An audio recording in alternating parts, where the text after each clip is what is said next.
Hey everyone! Welcome to your monthly review, the monthly show on language learning, where you discover new learning strategies, motivational tips, new study tools, resources, and where we show off learners like you speaking the language. That is, if you're brave enough to participate and become language learning famous. All the materials mentioned in this video are available for you right now on our website. Click the link in the description to sign up for your free lifetime account and start speaking in minutes. Okay, today's topic is how to set achievable language goals and resolutions, your New Year's resolution solution. So, for those of you that have set a language goal for 2019, what is it? Leave a comment and tell me. And for those of you that laugh at New Year's resolutions because they just don't work, this is for you. Stick around. Today, you're going to learn, number 1, the top 3 reasons why language goals fail, and number 2, what you can do to succeed with your resolution. In other words, how to set successful language goals.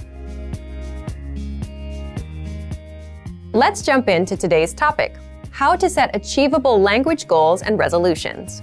And speaking of New Year's resolutions, it's almost like a joke nowadays, isn't it? You set a resolution, you try to do it in January. By February, there's no progress, and doing it isn't fun anymore. You quit and put it off until many years later when you start regretting all the things you've never done. So what's the problem with setting resolutions, and why do we keep failing? Let's jump into part 1, the top 3 reasons why language goals fail. First of all, regardless of what most people say, setting resolutions or goals is a good thing. You have to know where you're going and what you want to achieve, right? Otherwise, you'd spend days, months, years watching YouTube and have nothing to show for all the time you put in. But the problem with most resolutions is it's usually something like, I want to master Chinese, I want to lose weight, I want to be fluent in Japanese. People set very big, vague goals. And that's the first reason why resolutions fail. Resolutions fail because they are non-specific and unmeasurable. What do I mean by that? Take a goal like, I want to be fluent in English, Korean, or Japanese this year. The problem is that's a very vague goal, right?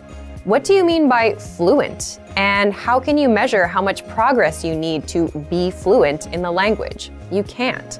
It doesn't tell you anything about how much Japanese you should learn today, tomorrow, or how many minutes of Japanese to speak by month 1, by month 2, what resources to use, and when to stop and take a rest. So again, the first reason is resolutions fail because they are non-specific and unmeasurable. The second reason is New Year's resolutions fail because they're unrealistic. And you might say, but isn't it good to aim for the stars and set huge goals? Sure, it's not bad to want to go far, but if you say, I want to be fluent by September, and you just started learning a language today, it's not impossible, but are you ready to commit yourself to nothing but language learning, 6 to 8 hours a day, nonstop? If not, you need to be a little more realistic about your goals. The third reason is resolutions fail because there's no action plan. The problem is you'll still fail even with a specific and realistic goal if you don't know when and how you're going to do it. For example, when will you study? How long will you study for every day? And how will you study? So resolutions fail for 3 reasons. 1, they're non-specific and unmeasurable. 2, they're unrealistic. And 3, there's no action plan. Now, how do you set New Year's resolutions and actually succeed? Your goals should be 1, specific and measurable, 2, realistic, and 3, have an action plan. So the complete opposite of the mistakes most learners usually make. And there are 2 more rules. 4, you need to set a deadline. And 5, break down your yearly goal into smaller monthly goals. So, how would this work? Let's say my New Year's resolution is to have a 30-minute conversation in Japanese by December 31st, and not, I want to learn Japanese one day, hopefully. Already, you can see that it's 1, specific and measurable. You can measure 30 minutes, right? 2, it's realistic. I'm aiming for 30 minutes, not fluency. There's a clear deadline, December 31st. Before we get into the action plan, there's another important part. I break my resolution down into smaller monthly goals. So let's say my goal is to speak 2 minutes of Japanese conversation by January 31st, 2019. Again, it's small and measurable, just 2 minutes. I can time myself and see how far along I am. There's a clear deadline. It's realistic. I'm not looking to master the whole language. Just reach the 2-minute conversation mark. Now, what about your action plan? For that, you just need to answer these questions. When will you study? How long will you study every day? Where do you plan to study? How will you study? What's your study schedule? This is the most important part because this tells you when and how to study. So, when will you study? I'll study at 9 p.m. on weekdays, so 5 days a week. How long will you study every day? I'll study for 15 minutes. Where do you plan to study? I'll study at home, in the living room, on my computer. How will you study?